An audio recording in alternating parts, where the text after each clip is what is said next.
ಒಂದೇ ವಿಮಾನದಲ್ಲಿ ನಿತೀಶ್ ಕುಮಾರ್ ಮತ್ತು ತೇಜಸ್ವಿ ಯಾದವ್ ದೆಹಲಿಯತ್ತ ಪ್ರಯಾಣ ಬೆಳೆಸಿದ್ದಾರೆ ಅಂತ.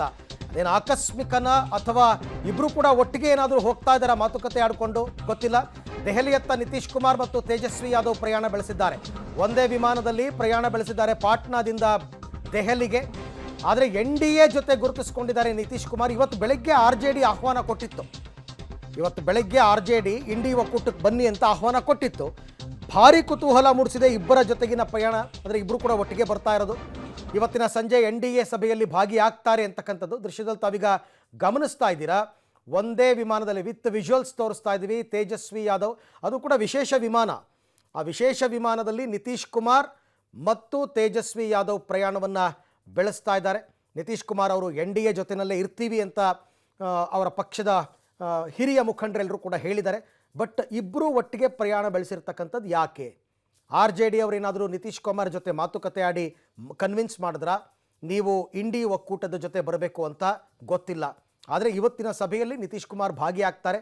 ನೋಡೋಣ, ಸಭೆಯ ನಂತರ ಅವ್ರು ತೀರ್ಮಾನ ತಿಳಿಸ್ತಾರಾ? ಕೆಲವು 48 ಗಂಟೆ ಟೈಮ್ ಬೇಕು ಅಂತ ಏನೋ ಕೆಲವು ಕೇಳಿದ್ರು ಅಂತ ಸುದ್ದಿ ಆಯಿತು. ಬಟ್ ಇವತ್ತು ಅವ್ರು ಸಭೆಯಲ್ಲಿ ಭಾಗವಹಿಸ್ತಾ ಇದ್ದಾರೆ. ಸದ್ಯಕ್ಕೆ ರೈಟ್ ನೌ ಅವರು NDAನಲ್ಲಿದ್ದಾರೆ. ಅವರ ಪಕ್ಷ 12 ಸೀಟನ್ನು ಗೆದ್ದಿದೆ. ಅವರನ್ನು ಇಂಡಿ ಒಕ್ಕೂಟದವರು ತಮ್ಮತ್ತ ಸೆಳೆಯುವ ಪ್ರಯತ್ನವನ್ನು ಮಾಡ್ತಾ ಇದ್ದಾರೆ. ಅದರ ಭಾಗವಾಗಿ ತೇಜಸ್ವಿ ಯಾದವ್ ಮತ್ತು ನಿತೀಶ್ ಕುಮಾರ್ ಪ್ರಯಾಣ ಬೆಳೆಸಿದಾರಾ ಗೊತ್ತಿಲ್ಲ. ವಿಡಿಯೋ ಕೂಡ ಬಿಡುಗಡೆ ಮಾಡಿದ್ದಾರೆ. ಯಾರೋ ಒಳಗಡೆ ಚಿತ್ರೀಕರಣ ಮಾಡಿದ್ದಾರೆ ಅಂತಂದರೆ ಇದೊಂದು ಮೆಸೇಜ್ ಪಾಸ್ ಮಾಡೋದಕ್ಕೆ ಮೇ ಬಿ. ಯಾಕೆಂದರೆ ಒಟ್ಟಿಗೆ ಪ್ರಯಾಣ ಬೆಳೆಸ್ತಾ ಇರ್ತಕ್ಕಂಥದ್ದನ್ನು ವಿಡಿಯೋ ಮಾಡಿ ಅದನ್ನು ರಿಲೀಸ್ ಮಾಡ್ತಾರೆ ಅಂತಂದರೆ ಅದೊಂದು ಮೆಸೇಜ್ ಪಾಸ್ ಮಾಡೋದಕ್ಕೂ ಇರಬಹುದು. ಅಥವಾ NDAದವ್ರಿಗಿದು ಒಂದು ಒಂದು ಒಂದು ಸೈನ್ ಇದು ಇರಬಹುದು.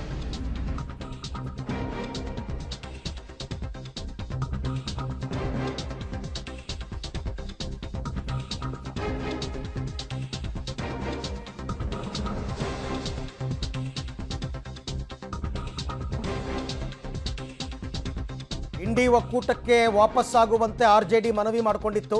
ಬಹುಮತ ಇಲ್ಲದೇ ಇದ್ರೂ ಕೂಡ ಸರ್ಕಾರ ರಚನೆಯ ಪ್ರಯತ್ನವನ್ನು ಇಂಡಿ ಬಿಡ್ತಾ ಇಲ್ಲ. ಇವತ್ತು ಸಾಯಂಕಾಲ 6 ಗಂಟೆಗೆ ಇಂಡಿ ಮೈತ್ರಿಕೂಟದ ಮಹತ್ವದ ಸಭೆ ದೆಹಲಿಯಲ್ಲಿದೆ. ನಿತೀಶ್ ಕುಮಾರ್ ಅವರಿಗೆ ಮತ್ತೆ ಆಹ್ವಾನವನ್ನು ಕೊಟ್ಟಿದೆ RJD. ಬಂದುಬಿಡಿ, ನಮ್ಮ ಒಕ್ಕೂಟಕ್ಕೆ ಬಂದುಬಿಡಿ ಅಂತ. ಆ್ಯಕ್ಚುಲಿ ಇಂಡಿ ಒಕ್ಕೂಟವನ್ನು ಹುಟ್ಟಾಕಿ ಅದಕ್ಕೆ ಸಂಚಾಲಕರಾಗ್ತಾರೆ ಅನ್ನೋ ಹಂತಕ್ಕೆ ಹೋಗಿತ್ತು ನಿತೀಶ್ ಕುಮಾರ್. ಆಮೇಲೆ ರಪ್ ಅಂತ ಅವ್ರು ಬಿಟ್ಟು ಸೀದಾ NDA ಜೊತೆ ಬಂದ್ಬಿಟ್ರು. ಬಂದು ಅವರು BJP ಜೊತೆ ಸೇರಿ ಇವಾಗ ಅವ್ರು ಸರ್ಕಾರ ರಚನೆ ಮಾಡಿರೋದು ಬಿಹಾರದಲ್ಲಿ. ಸೊ ಈಗ ಮತ್ತೆ ಚುನಾವಣಾ ಪೂರ್ವ ಮೈತ್ರಿ ಮಾಡಿಕೊಂಡು ಚುನಾವಣೆಗೆ ಹೋಗಿ 12 ಸೀಟ್ ಗೆದ್ದು ನಂತರ ಅವ್ರು ಏನಾದರೂ ಈಗ ಮತ್ತೆ ನಾನು NDA ಮೈತ್ರಿಕೂಟವನ್ನು ಬಿಟ್ಬಿಡ್ತೀನಿ, ನಾನು ಮತ್ತೆ ವಾಪಸ್ಸು ಇಂಡಿ ಕೂಟಕ್ಕೆ ಹೋಗ್ತೀನಿ ಅಂತ ತೀರ್ಮಾನಕ್ಕೆ ಬರ್ತಾರಾ ಗೊತ್ತಿಲ್ಲ.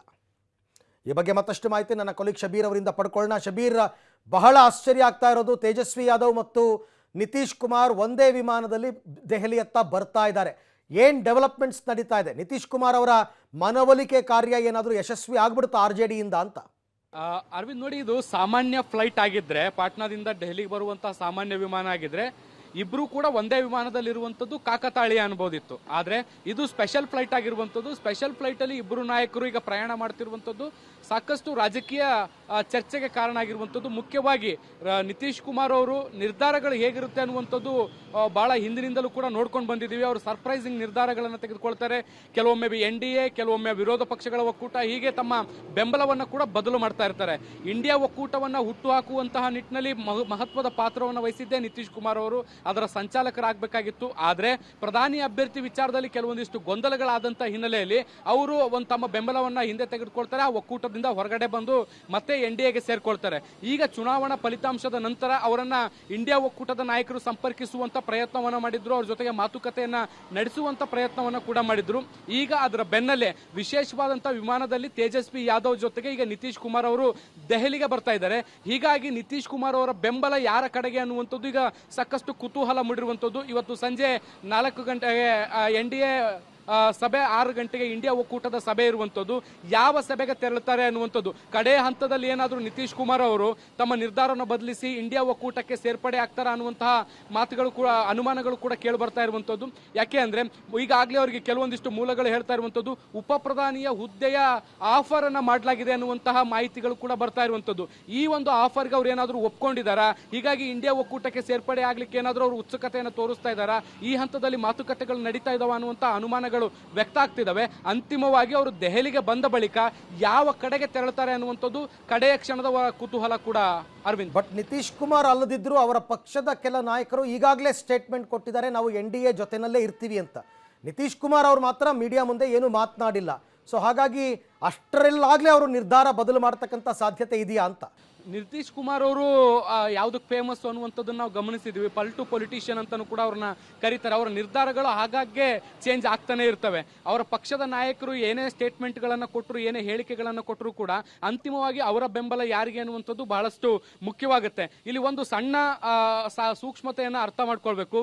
ನಿನ್ನೆ NDA ಒಕ್ಕೂಟಕ್ಕೆ ಫಲಿತಾಂಶ ಬಂದ ಬಳಿಕ ಈ ಕ್ಷಣದವರೆಗೂ ಕೂಡ ನಿತೀಶ್ ಕುಮಾರ್ ಅವರು ಎಲ್ಲೂ ಕೂಡ ಅಧಿಕೃತವಾಗಿ NDA ಒಕ್ಕೂಟವನ್ನು ಅಭಿನಂದಿಸುವಂತ ಕೆಲಸವನ್ನ ಮಾಡಿಲ್ಲ. ಇವತ್ತಿನ ಅವರ ಸೋಷಿಯಲ್ ಮೀಡಿಯಾ ಅಕೌಂಟ್ಗಳನ್ನು ಗಮನಿಸಿದ್ರೆ ವಿಶ್ವ ಪರಿಸರ ದಿನಾಚರಣೆಯ ವಿಚಾರಕ್ಕೆ ಅವರು ಒಂದು ಪೋಸ್ಟ್ ಅನ್ನು ಹಾಕಿರುವಂಥದ್ದು. ಆದರೆ NDA ಸರ್ಕಾರಕ್ಕಾಗಲಿ ಅಥವಾ NDA ಒಕ್ಕೂಟಕ್ಕಾಗಲಿ ಅಥವಾ ಬಿಜೆಪಿಗೆ ಅಭಿನಂದಿಸುವಂತ ಕೆಲಸವನ್ನು ಕೂಡ ಈವರೆಗೂ ಎಲ್ಲೂ ಮಾಡಿಲ್ಲ. ಹೀಗಾಗಿ ಕಡೆ ಕ್ಷಣದವರೆಗೂ ಕೂಡ ಅವರು ಸಸ್ಪೆನ್ಸ್ ಆಗಿ ತಮ್ಮ ನಿರ್ಧಾರವನ್ನು ಇಡುವಂತ ಪ್ರಯತ್ನ ಏನಾದರೂ ಮಾಡ್ತಾ ಇದ್ದಾರಾ, ಕಡೆ ಹಂತದಲ್ಲಿ ನಿರ್ಧಾರ ಏನಾದರೂ ಬದಲಾವಣೆ ಆಗುತ್ತಾ ಅನ್ನುವಂತ ಅನುಮಾನಗಳು ಸದ್ಯಕ್ಕೆ ಎಡೆ ಮಾಡಿಕೊಟ್ಟಿರುವಂಥದ್ದು. ಅದಕ್ಕೆ ಪುಷ್ಟಿ ನೀಡುವಂತೆ ಈಗ ತೇಜಸ್ವಿ ಯಾದವ್ ಜೊತೆಗೆ ಅವರು ಚಾರ್ಟರ್ಡ್ ಫ್ಲೈಟ್ ಅಲ್ಲಿ ಬರ್ತಾ ಇರುವಂತ ಹಿನ್ನೆಲೆಯಲ್ಲಿ ಈ ಅನುಮಾನಗಳು ಹೆಚ್ಚಾಗುವಂತೆ ಮಾಡಿರುವಂಥದ್ದು.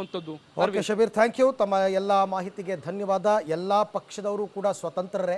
ಅವರವರ ನಿರ್ಧಾರ, ಅವರವರ ಪಕ್ಷದ ಹಿತಾಸಕ್ತಿ, ಅವರವರ ಅನುಕೂಲಗಳು, ಅದಕ್ಕೆ ತಕ್ಕಂತೆ ನಿರ್ಧಾರ ತಗೋತಾರೆ. ಬಟ್ ನೋಡೋಣ ನಿತೀಶ್ ಕುಮಾರ್ ಅವರ ತೀರ್ಮಾನ ಏನಾಗಿರುತ್ತೆ. ಇವತ್ತಿನ ಸಭೆ NDA ಸಭೆಗೆ ಅವರು ಹಾಜರಾಗ್ತಾರಾ ಇಲ್ವಾ ಎಲ್ಲ ಗೊತ್ತಾಗುತ್ತೆ ಬೆಳವಣಿಗೆ.